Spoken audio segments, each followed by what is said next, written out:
शिवसेना प्रमुखांनी स्वतःचा चेक काढला आणि सातारकर, सांगलीकर का कोल्हापूरकर एवढा जोरदार आवाज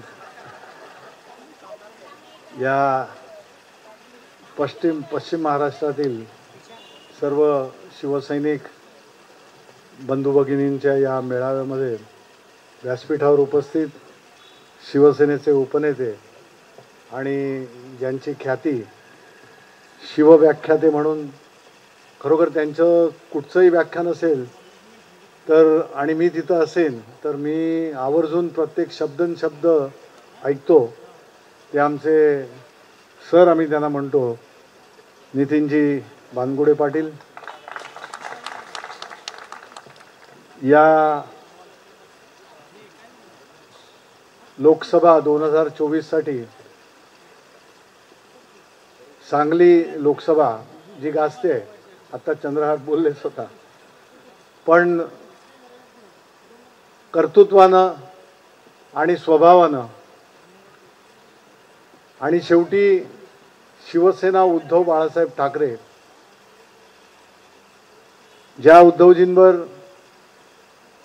आणि सर्वांवर आपल्यावर शिवसेना प्रमुख हिंदुहृदय सम्राट बाळासाहेब ठाकरे यांचे संस्कार झाले, त्या उद्धवजींनी शिवसेना पक्षप्रमुख म्हणून ज्यांना उमेदवारी बहाल केली आणि खरोखर डबल केसरी किंवा आता तुम्ही पाहिलं मी सहज त्यांच्या एकेका पावलावर ते स्टेज असं वर खाली होत होतं. म्हणजे जसं वनातनं जसा वनाचा राजा जातो त्यावेळेला सगळं स्तब्ध असतं. ते आमचे चंद्रहार पाटील, आमचे दगडूदादांचा परिचय तुम्हाला माझ्या शब्दांमध्ये जर करून द्यायचा असेल तर शिवसेनेसाठी सर्व चढ उतार ज्यांनी पाहिले परंतु कधी मनात किंतु येऊ दिला नाही. शिवसेना प्रमुखांसाठी, शिवसेनेसाठी, मराठी माणसासाठी आणि या मुंबई महाराष्ट्राच्या रक्षणासाठी मातोश्रीवर ज्या वेळेला कोणीतरी त्यावेळेस, म्हणजे हे मी त्यावेळेचं सांगतोय, ज्या वेळेला खरोखर एक अग्निपथावरून ही सगळी माणसं जात होती आणि मग कुठचा तरी शब्द आला तर तिथं दिवसाची रात्र आणि रात्रीचा दिवस करणारे, मातोश्रीवर स्वतः कडा पारा ठेवणारे, वेळ प्रसंगी जे काय असेल ते झेलणारे आमचे दगडूदादा, या पश्चिम महाराष्ट्राचे आमचे संपर्क प्रमुख, माजी नगरसेवक, ज्यांनी आमच्या ताडदेवमध्ये दक्षिण मुंबईमध्ये खरोखर फक्त तिथंच काम केलं नाही तर आपल्या कोल्हापूरमध्ये, आपल्या सिंधुदुर्गामध्ये वर्षानुवर्ष संपर्क प्रमुख म्हणून काम करतायत ते अरुण दुधवडकर. या विभागाचे विभाग प्रमुख प्रमोद शिंदे, या विभागाच्या महिला संघटिका पद्माताई शिंदे, छायाताई शिंदे, ज्यांनी एक जबरदस्त अशी झलक दिली की सातारची महिला रणरागिणी कशी असते आणि आवाज कुठून कुठपर्यंत जातो, त्या छाया शिंदे. आमचे बाबूराव माने माजी आमदार, आमच्या या चेंबूर विभागाचे धडाडीचे कर्तृत्ववान असे आमदार प्रकाश फातर्फेकर, उपनेते सुबोध मोहिते, सुबोध आचार्य सॉरी, आणि सर्व व्यासपीठावरील मान्यवर. मी हा प्रोटोकॉल बदलला कारण बदलला नसता तर मला बोलायलाच मिळालं नसतं, म्हणजे त्या अर्थानं नाही पण एक औपचारिकपणा सुद्धा असतो. कारण नितीनजींचं भाषण अगदी मग्न होऊन आपण सगळेजण ऐकत असतो, काहीतरी बोध घेत असतो. मला शिवसेना पक्षप्रमुखांनी या दक्षिण मध्य मुंबईची उमेदवारी दिली.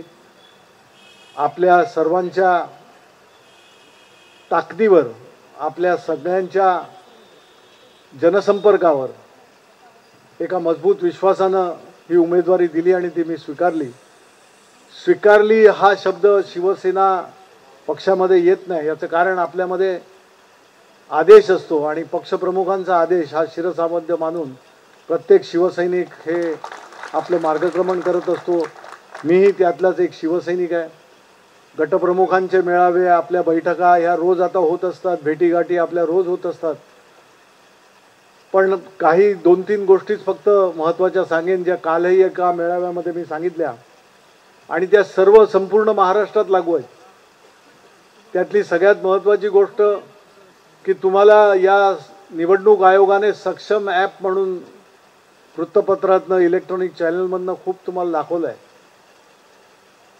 ही ॲप कशासाठी आहे तर 85 वर्षाच्या वर ज्यांचं वय आहे त्यांना आणि 40% ज्यांना दिव्यांग या प्रकारामध्ये जे मोडतात, अर्थात 40% दिव्यांग असलेल्या व्यक्तींना तशा प्रकारचं एक सर्टिफिकेट घ्यायला लागतं शासकीय डॉक्टरांजवळून, ते सुद्धा अधिलिखित आहेत. आणि मग यांना रिमोट वोटिंग, त्यांना जिथं आहात तिकडनं तुम्हाला वोटिंग करता येईल याची व्यवस्था या निवडणूक आयोगाने केलेली आहे. ते स्तुत्य आहे. परंतु ही संख्या महाराष्ट्रामध्ये 20 लाखाच्या घरात आहे. आणि आपण जर आता पाहिलं तर निवडणूक आयोगातर्फे BLO जातील. हे सर्टिफाय कोण करणार तर ब्लॉक लेवल ऑफिसर करणार, तो असतो निवडणूक आयोगाचा माणूस. आपले जर BLA त्यांच्याबरोबर नसतील किंवा गटप्रमुख नसतील तर ते कुठे जाऊन कोणाला नामांकित करतील, कोणाला सर्टिफाय करतील याची खात्री आपल्या पक्षातील कार्यकर्त्यांनी करून घेतली म्हणजे दुसऱ्याला दोष द्यायला नको. आणि म्हणून हे स्वतः मला महत्त्वाचं वाटतं. मी जिथं जातो तिथं सांगतो. आणि इथे आता तुम्ही सिंधुदुर्गामध्ये आहात, तुम्ही जिथं जिथं जात असाल, सांगली, सातारा, कोल्हापूर, जिथं आपले उमेदवार आहेत आणि महाविकास आघाडीचे उमेदवार आहेत तिथं हे सांगणं गरजेचं आहे. 20 लाख मतं कमी नाही आहेत. आणि ही समजा कुठच्या मतदारसंघामध्ये अशी कॉन्सन्ट्रेट झालेली असतील, समजा एका मतदारसंघामध्ये 5 ते 10 हजार यांची संख्या असेल तर निकाल बदलू शकतो. कारण तुमच्या बाजूला ज्या वेळेला मतं पडतात त्यावेळेला त्याचा डबल इफेक्ट असतो, हे विसरून चालता येणार नाही. त्यामुळे या गोष्टीकडे आपल्या सगळ्या विभाग प्रमुखांपासून सर्व जबाबदार पदाधिकाऱ्यांना सांगेन, शाखा प्रमुखांना सांगेन की यावर लक्ष द्या. यावर लक्ष जर द्यायला आपण चुकलो तर मग उद्या आपण कोणाला दोष लावणार याचा सुद्धा कुठेतरी आपल्या मनामध्ये आपल्याला विचार करायला लागेल. दुसरी गोष्ट जी दादांनी सांगितली की 20 मे, मला वाटतं त्याच्या अगोदरही कोणतरी बोललं 20 मेच्या बाबतीमध्ये, तर 20 मे ही तारीख महाराष्ट्रामध्ये 5 फेजेसमध्ये निवडणुका टाकल्या. आता 5 फेजेसमध्ये निवडणुका टाकायची महाराष्ट्रासाठी गरज नव्हती. 2 ते 3 निवडणूक फेजेसमध्ये निवडणुका झाल्या असत्या. परंतु तुम्ही बघा 5 फेजमध्ये जम्मू काश्मीर आणि महाराष्ट्र आहे. आता जम्मू काश्मीर केवढासा, महाराष्ट्र केवढा, पण तरी कुठल्या गणितानं आणि कुठल्या फॉर्म्युलाने ही लोक त्यांचं गणित बसवतात त्या खोलामध्ये आपल्याला जायचं नाही आहे. 5 फेजमध्ये झालेले आहेत आणि त्यामधल्या 13 महत्त्वाच्या लोकसभा या शेवटच्या टप्प्यामध्ये 20 मेला आहेत. त्याच्यामध्ये संपूर्ण मुंबई आहे, ठाणे आहे, पालघर आहे, कल्याण आहे, नाशिक आहे.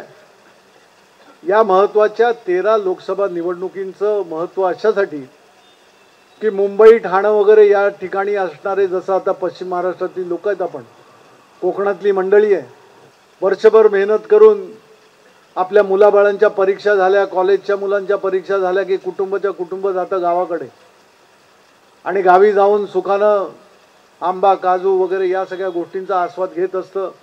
कुठंतरी एक निर्वाळा असतो. आणि हे करत असताना 20 मेला मुंबई अक्षरशः नाही म्हटलं तरी खाली असते. आणि त्यावेळेला जर मतदान झालं आणि मुंबईकर इकडे नसले, ठाणेकर इथे नसले, कल्याणचे नसले, पालघर नाही आहे, अशा प्रकारच्या याच्यामध्ये मतदानाचा टक्का एकीकडे वाढवा म्हणून सांगायचं. निवडणूक आयोग सांगतो की सगळ्यांनी फ्री अँड फेअर इलेक्शन्स आणि त्या याच्यामध्ये सगळ्यांनी सहभागी व्हा. परंतु सहभागी एका बाजूला व्हायला सांगताय, दुसरीकडे मुभा द्या एवढं लांबचं ठेवताय की तुम्ही निघून जा आणि जे काय होईल ते, आपल्याला कोणालाही दोष द्यायचा नाही आहे. कुठच्या परिस्थितीमध्ये त्यांनी हे गणित आखलं वगैरे हे ठीक आहे, परंतु कटाक्षानं आपल्याला त्या ठिकाणी या गोष्टीचा बोध घ्यायचा आहे. आणि म्हणून आपले गटप्रमुख असतील, आपले उपशाखा प्रमुख असतील, संघटक असतील, समन्वयक असतील, या सर्व महत्त्वाच्या पदाधिकाऱ्यांनी महिला पुरुष तशा प्रकारचं एक अप्रोच ठेवला पाहिजे. म्हणजे ज्यांनी बुकिंग्स केलेले आहेत, आता कोकणातली बुकिंग्स ही तुमची डिसेंबर जानेवारीमध्येच फुल होते. कुठल्याही मतदारांबरोबर आपण संपर्क ठेवताना त्याच्याशी मृदू भाषेमध्ये चांगल्या रीतीनं की ह्या गोष्टींचा परिणाम काय होऊ शकतं तो सांगू शकतो. परंतु एखाद्याला आपल्या जवळचा मित्र जरी असला तरी त्याला सांगितलं की अरे बाबा 20 मेला तू बाहेर आहेस, कसं चालणार, तुला यायला लागेल, तू तुझी कॅन्सल कर.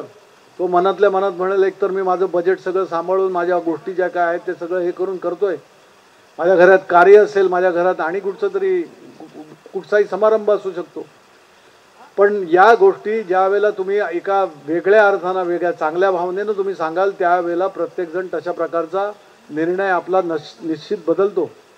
मी स्वतः एका बैठकीमध्ये म्हणजे आपल्या विभागातल्याच या नाही आमच्या दादरच्या विभागामध्ये अशा प्रकारची बैठक सुरू असताना एक जण समोरून आला. त्याने सांगितलं साहेब आमचं 22 जणांचं कुटुंब आहे आणि आम्ही चाललोय, आमच्या सगळ्या बुकिंगचं कार्य आहे, घरामध्ये मोठं कार्य आहे, समारंभ आहे. तर म्हटलं आता ठीक आहे, कसं जात आहे, कसं हे करताय. तो म्हणाला की नाही साहेब मी हे सगळं पाहिलं ऐकलं आणि हा विचार ज्या वेळेला माझ्याही डोक्यात आला त्यावेळेला मी 22 जणांचं मी सगळ्यांशी बोललो कुटुंबाचा प्रमुख म्हणून आणि ते मी कॅन्सल केलं. म्हटलं अहो ते तुमचं कॅन्सल करू नका. पण तो म्हणाला नाही साहेब समारंभ आणि कार्य करायचे तर कार्य आणि समारंभ नक्कीच होईल, परंतु इथला कार्यक्रम जर कोणी साधला तर आपल्याला पुढची पिढी माफ करणार नाही आणि म्हणून आम्ही आमचं ते पुढे किंवा मागे करू. अशा प्रकारची तयारी आणि अशा प्रकारचा स्वभाव असलेली आपली कट्टर लोक आहेत. आणि म्हणून याचा कुठंतरी आपल्या लोकांनी एक बोध घ्यावा, लक्षात ठेवावं आणि त्या प्रकारे करावं. ज्यांना काही अशक्यच असेल, या गोष्टी आपल्या हातात नसतात, त्या गोष्टींसाठी मी बोलणार नाही. पण या सर्व गोष्टींकडे एक निवडणूक आणि त्याचं व्यवस्थापन या नजरेतनं बघितलं पाहिजे. जर टक्का वाढला तर त्याच्यासाठी आपल्याला सक्षमतेनं आपलं जाळं उभारायला पाहिजे. आपली जी यंत्रणा आहे ती यंत्रणाच मतदारांपर्यंत पोहोचणार आहे. एक साधारण मी नेहमी माझ्या बोलण्यामध्ये सांगतो की कुठलीही निवडणूक झाली, 5 वर्षाची निवडणूक, 5 वर्षांनी निवडणूक होते, निवडणूक झाल्यानंतर 3-4 वर्ष सहज निघून जातात.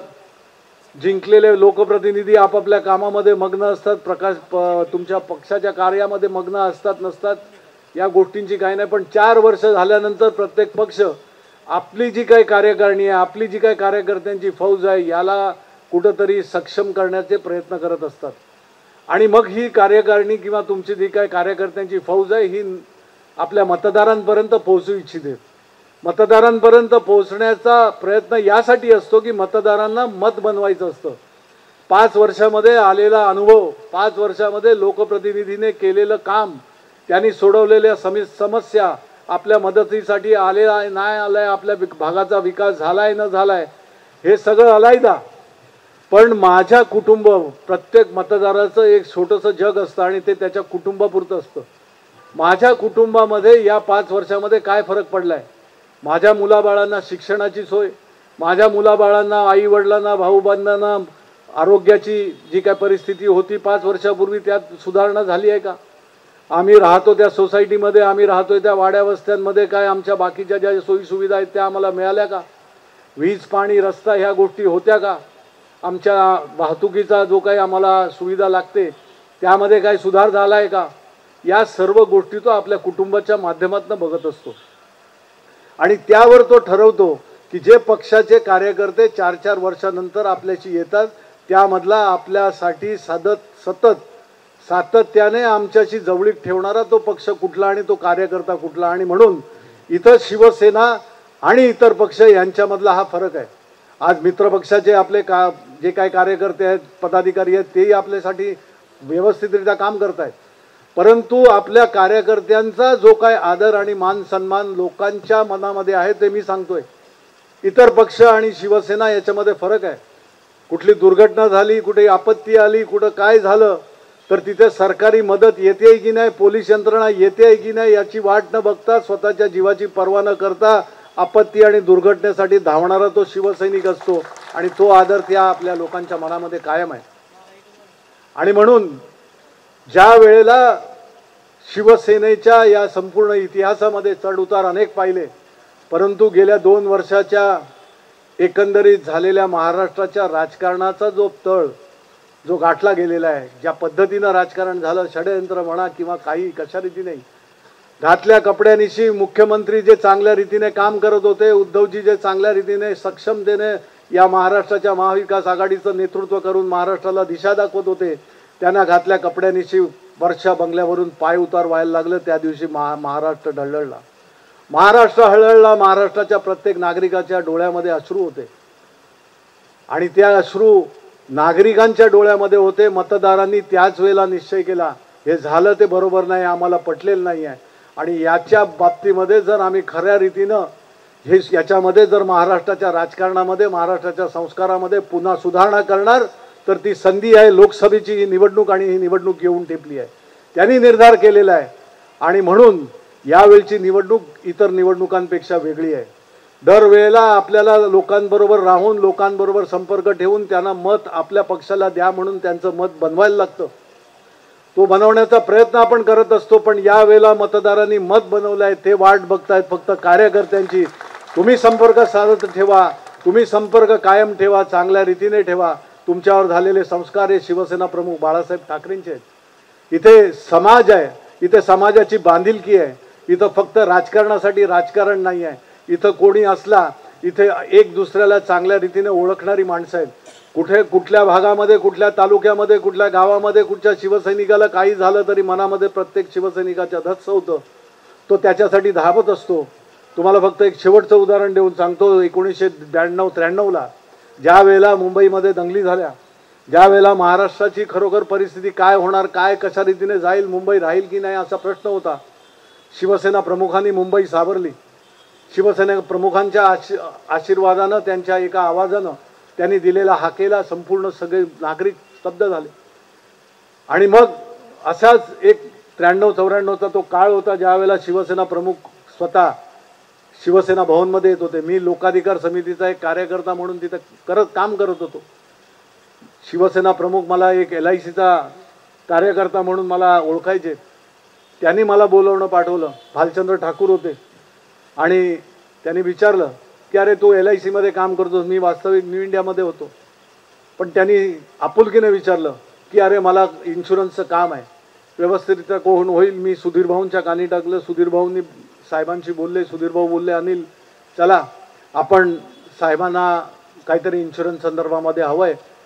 तर मी आमच्या ऑफिसमधले फार वरिष्ठ असे आमचे डायरेक्टर होते, त्यांना घेऊन, ते अर्थात साऊथ इंडियन होते, दक्षिणात्य होते, त्यांना घेऊन शिवसेना प्रमुखांच्या भेटीसाठी मातोश्रीला आम्ही गेलो होतो. सुधीर भाऊ होते.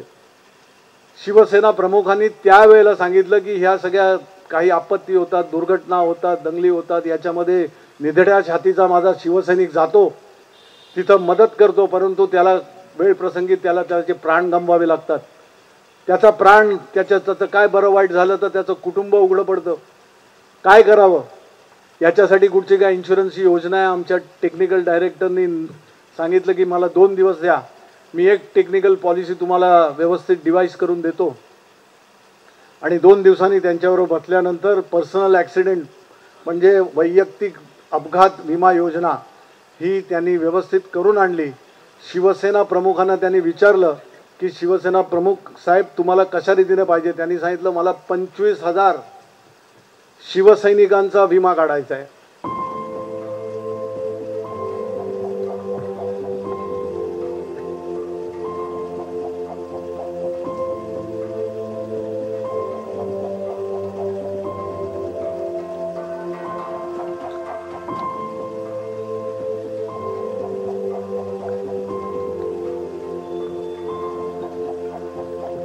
शिवसेना प्रमुखांनी स्वतःचा चेक काढला आणि 25,000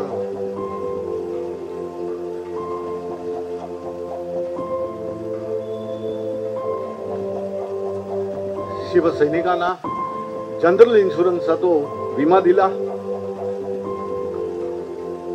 आज आपले पंतप्रधान गेले 5-10 वर्ष आपण पाहिलं की इन्शुरन्सच्या माध्यमातून देशाची कुठेतरी आर्थिक प्रगती चांगल्या रीतीने व्हावी, शेतकऱ्यांना चांगला विमा मिळावा, या गोष्टीवर जास्तीत जास्त भर देऊन करतायत। परंतु हे ओळखणारे शिवसेना प्रमुख त्यावेळेला होते। त्यामुळे शिवसेना आणि समाजाची असलेली नाळ हे कोणाला राजकारण म्हणून कोणी त्याचा अशा प्रकारे त्याची सांगड घालण्याचा प्रयत्न करू नये। शिवसेना प्रमुख, हिंदू हृदय सम्राट ही पदवी त्यांना लोकांनी आपल्या सगळ्यांनी बहाल केलेली आहे। ही कुठच्या गोष्टी करून किंवा मिळवण्याचा प्रयत्न नव्हता, त्याच्यामध्ये राजकारण कधीही नव्हतं। राजकारणाचा भाग हा राजकारणासाठी असतं। राजकारण हे समाजकारणाशी जोडलेलं आहे आणि म्हणून शिवसेना प्रमुखांनी शिवसेनेची व्याख्या करताना मराठी माणसाच्या न्याय हक्कासाठी लढणाऱ्या स्थानीय लोकाधिकार समितीची स्थापना करताना 80% समाजकारण आणि 20% राजकारण हे सांगितलं होतं। कारण तुमचं समाजकारण असेल तर समाजकारणातूनच राजकारण होतं, त्याच्यासाठी वेगळं व्यासपीठ घ्यायची गरज नाही। आणि म्हणून शिवसेना प्रमुखांनी कधी या गोष्टीचा विचार केला नाही। ते नेहमी म्हणायचे निवडणुका येतील, निवडणुका जातील, परंतु शिवसेना ही समांतर पद्धतीनं लोकांची सेवा करत राहील, या समाजाची सेवा करत राहील। त्याचं उदाहरण एक छोटंसं मी तुम्हाला दिलं। तीच पॉलिसी आज सुद्धा शिवसेना पक्षप्रमुख उद्धव ठाकरे साहेब तेच आपल्या सगळ्या कार्यकर्त्यांसाठी, पदाधिकाऱ्यांसाठी आजही ती अव्याहतपणे सुरू आहे।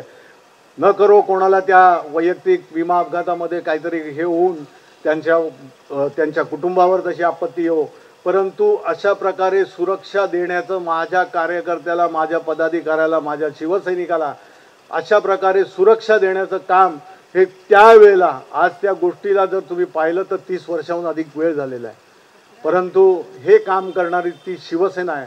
ती शिवसेना उद्धव बाळासाहेब ठाकरे आहे आणि हे समाजाचं नातं हे कायम राहील।